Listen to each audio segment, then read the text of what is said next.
Well, happy almost 2023, everybody. I know I said I had one video left on that last one, but this just came out, and I just wanted to just do a little quick video on it. So it is December 29th, and right now there is the Cinderace 7-star raid event happening in Pokemon Scarlet and Violet, and I got a quick little build that I want to share with you guys, something to hopefully help you solo this if you're the person to take on that challenge, or maybe you don't have online capabilities and you still want to participate in this to get a Cinderace to have a score bunny and shiny hunt it, put it in whatever ball you want.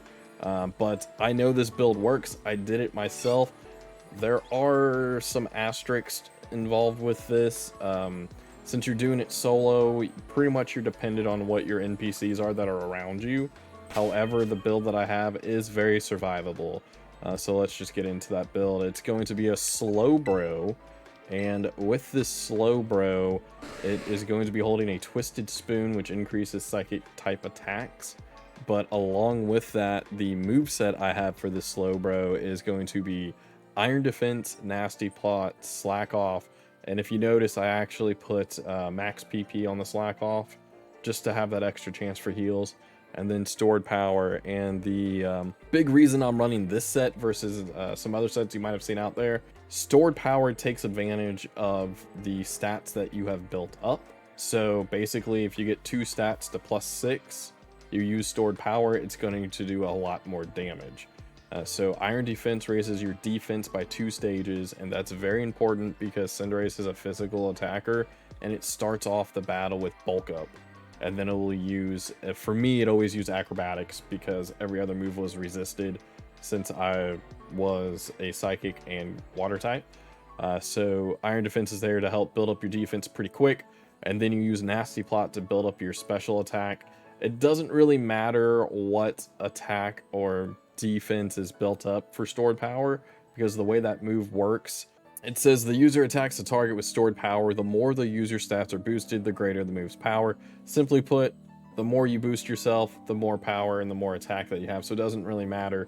But Iron Defense and Nasty Plot increase by 2 stages each time. So it allows you to be able to get this power or get this move off quicker. And the reason you want it off really quick is I've noticed in the couple runs and the few runs that I've done with this, Cinderace tends to try to reset your stats around turn 8 or 9. So the quicker you can build up, the more you're able to use Stored Power. Obviously, Slack Off is there, as I mentioned, for the heals. So the way that this is going to run, you're going to see this in the video that's going to play. I'm actually just going to show you the whole battle of what I'm doing. You're going to start the battle off 3 Iron Defenses, and then what I've been noticing, what I've been doing is actually 2 Nasty Plots, and by that time I need a heal. So then I'll use a Slack Off to heal up, and then I'll finish off by using 1 more Nasty Plot, and that's basically turn 7. So that gives me the opportunity to try to use Stored Power at least once, maybe twice. So then I'll hit it with Stored Power, and generally by this time the shield's up. Don't freak out about the shield going up. This moveset is good enough that you're going to be able to burn through that shield pretty quick, especially when you Terastallize. Just pay attention to your health. That's why Slack Off has 8 PP on it. For this Slowbro, what I went ahead and did is I maxed it out in HP and special attack. Obviously, the camera's in the way. Let me move that. So what I did for the Slowbro, I maxed out in HP and special attack, and I believe I just put the rest in defense, just to add a little bit extra bulk, but it really doesn't matter on the defense there. So this is going to be the set. I'm going to actually go ahead and show myself actually doing this Terra raid here, and as you can see, I've already done this. I've already caught my Cinderace. I soloed it. It happened. This is proof. Even if you're victorious in this Terra raid battle, you won't be able to catch the Terra Pokemon because I already have. So we're going to do this. I'm going to turn the camera off, and you're just going to enjoy the battle as it is.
like I mentioned before, whenever we were talking about this happening prior to, it's very dependent on what other Pokemon that you have with you.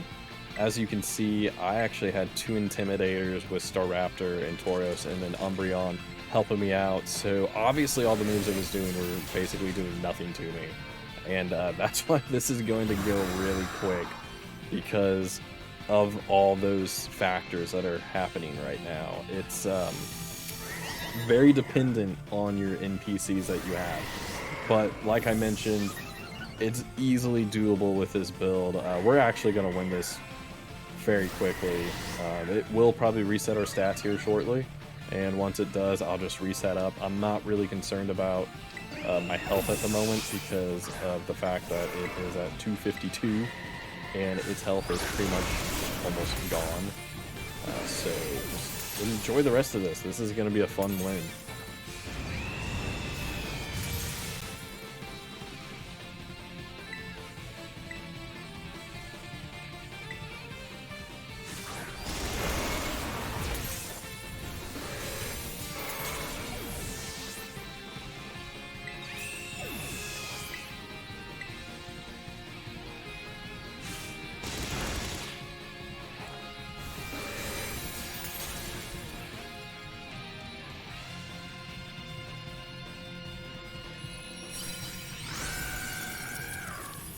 As you can see, we beat it. We actually took it out. Yeah, that was a pretty easy win there, just based off of the Pokemon that we had that were helping us out. Very easy, very fun battle to do. This Cinderace I caught in a level ball. It is level 100. It has high jump kick, power ball, acrobatics, iron head, and as you can see, it is 6 IV. So just like the Charizard before, it's going to have best stats and all those things, and it will have the Mightiest Mark. I just didn't put the mark on there. I hope you guys stay safe ringing in the new year, and as always, stay healthy, stay hydrated, and stay hungry, my friends. See ya in 2023.